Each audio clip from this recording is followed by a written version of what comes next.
पिछले एपिसोड में आपने देखा कि लिली ने कार्तिक को बेरहमी से मार दिया और अपनी दिव्य शक्ति की मदद से कबीर का पता लगाया और कबीर के पास चली गई। उसने वहां उपस्थित दोनों लड़कों को भी डस लिया और उनकी तुरंत मौत हो गई। लिली ने कबीर को पानी पिलाकर होश में लाने की कोशिश की, लेकिन तभी वहां कालरिक आ गया। अब आगे। अब ये कभी होश में नहीं आएगा। कालरिक? कबीर तो बेहोशी है, तुम्हारे भी होश उड़ गए ना। मैं तुझ जैसे मामूली तांत्रिक से नहीं डरती हूँ। आज मैं यहाँ से जाने नहीं आई हूँ, बल्कि मैं आज तेरा अंत करने आई हूँ। मैं जानती थी कि तू मुझे ढूंढता हुआ जरूर आएगा।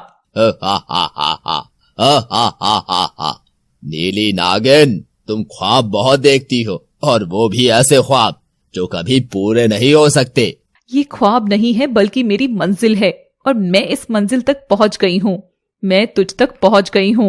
नीली नागिन, मैंने पहले भी तुम्हें अपनी कैद में रखा था, लेकिन तुम आजाद होने के बाद खुद को ज्यादा शक्तिशाली समझ रही हो। तुम इतनी जल्दी अपनी औकात भूल जाओगी। कालरिक, मैंने अभी कार्तिक को मारा है और अब तेरा नंबर है। कार्तिक एक मामूली सा इंसान था और उसे मारना इतनी बड़ी बात नहीं थी। तू जानती भी है कि तू किससे टकरा रही है। लिली को बहुत क्रोध आ गया। लिली ने विकराल नागिन रूप धारण कर लिया। यह देख कालरिक के चेहरे की खुशी उड़ गई। लिली ने एक तेज फुंकार कालरिक को मारी। पूरे बेसमेंट में धुआं धुआं हो गया। लिली को कालरिक दिखाई नहीं दे रहा था, सिर्फ कालरिक के हंसने की आवाज आ रही थी। लिली को कालरिक कहीं भी दिखाई नहीं दे रहा था। कुछ समय में वहां से धुआं भी गायब हो गया, लेकिन कालरिक वहां नहीं था। सिर्फ उसके तेज तेज हंसने की आवाज आ रही थी। लिली ने चारों तरफ देखा, लेकिन वो उसे कहीं दिखाई नहीं दिया और लिली को कालरिक की आवाज आना भी बंद हो गई। लिली ने कबीर को पानी पिलाया और उसे होश आ गया। कबीर ने अपनी आंखें खोली और चारों तरफ देखा। लिली, तुम मेरे पास आ गई। मुझे पूरा विश्वास था कि तुम मुझे बचाने जरूर आओगी, लेकिन क्यों? लिली, क्यों? तुम मुझे बचाने क्यों आई? हमारा मिलन मेरी मौत के बाद होगा, इसीलिए तुमने मुझे मर जाने दिया होता। इतना कहकर कबीर जोर जोर से रोने लगा। नहीं कबीर, मैं इतनी स्वार्थी नहीं हो सकती। मैं अपनी आंखों के सामने तुम्हें मरते हुए नहीं देख सकती। मैं अगले जन्म तक इंतजार कर लूंगी, लेकिन तुम्हारे साथ कुछ भी गलत नहीं होने दूंगी। अब जल्दी से घर चलते हैं, माँ पापा हमारा इंतजार कर रहे होंगे। हाँ, यहाँ से जल्दी चलते हैं, क्योंकि रात बहुत हो चुकी है। कबीर और लिली घर जाने के लिए निकल गए। घर पर भगवंत जी और सरिता जी कबीर और लिली का इंतजार कर रहे थे। तभी कबीर और लिली भी घर पहुँच गए। भगवंत जी और सरिता जी ने अपने दोनों बच्चों को गले लगा लिया। लिली ने दोनों को सारी कहानी सुनाई। आज पूरे दिन की घटना सुनकर सरिता जी बहुत डर गई और उन्होंने लिली से कहा, लिली, मैंने तुमसे पहले भी कहा था और अब भी कह रही हूँ, लिली तुम वापस नागलोक लौट जाओ। यहाँ तुम्हें नफरत के अलावा कुछ नहीं मिल रहा है। तुम्हारी जान को रोजाना खतरा है। इसके अलावा हम पृथ्वी लोक के इंसान तुमको कुछ नहीं दे पा रहे हैं। माँ, मैं अकेली नागलोक कैसे जा सकती हूँ? मैंने कसम खाई थी कि मैं कबीर के साथ ही नागलोक में कदम रखूंगी। कबीर मेरा बेटा है, हम दोनों कबीर के बिना जीवित नहीं रह पाएंगे। माँ, मैं आपका दर्द समझती हूँ, इसलिए मैंने फैसला किया है कि मैं कालरिक को मारने के बाद चली जाऊंगी, क्योंकि मेरी आत्मा कालरिक को जीवित नहीं देख पाएगी। मैं कालरिक को जीवित देखकर दुखी रहूंगी। लिली बेटी, तुम्हारी जान की भी कुछ कीमत है।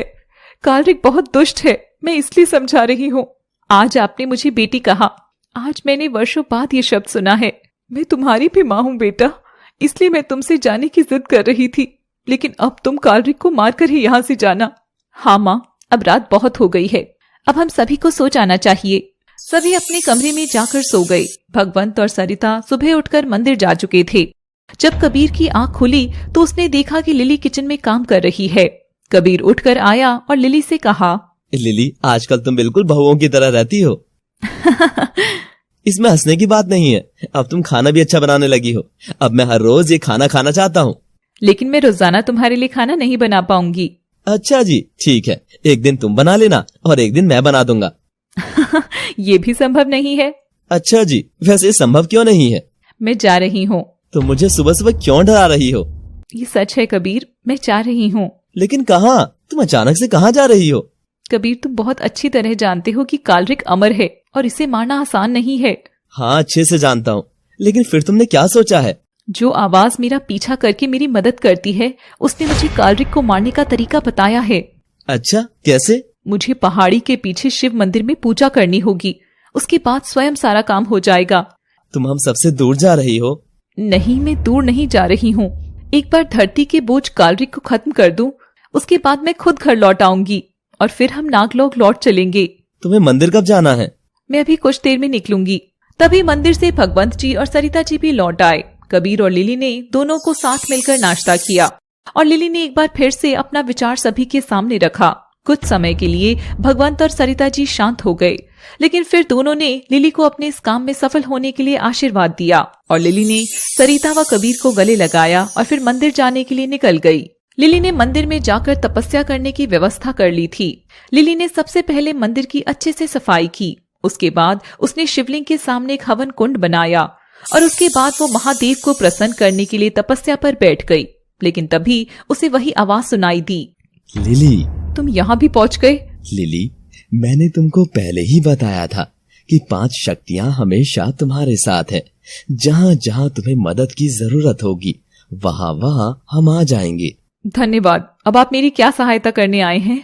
मैं तुम्हें समझाने आया हूँ कि तपस्या ही तुम्हारी हार और जीत निश्चित करेगी। इसीलिए तुमको इसमें तन के साथ साथ मन भी लगाना है और अपने दिमाग से दुश्मन को भी पहचानना है, क्योंकि दुश्मन रूप बदल बदल कर तुम्हारे सामने आएगा और तुम्हारी तपस्या भंग करने की कोशिश करेगा।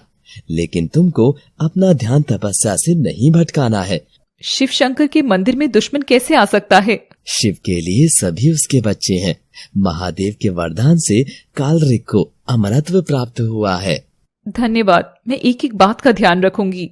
अगर कोई तुम्हारी तपस्या भंग कराता है तो तुम्हारे पास सिर्फ 3 मौके रहेंगे। अगर तुम 3 बार से अधिक अपना ध्यान भटकाओगी तो फिर तुम कभी दुश्मन को खत्म नहीं कर पाओगी। मुझे एक एक बात अच्छे से समझ आ गई है। ठीक है, मैं अब जा रहा हूँ। जब कभी तुम्हें मदद की जरूरत होगी मैं आ जाऊंगा और तुम स्वयं महादेव के सानिध्य में हो।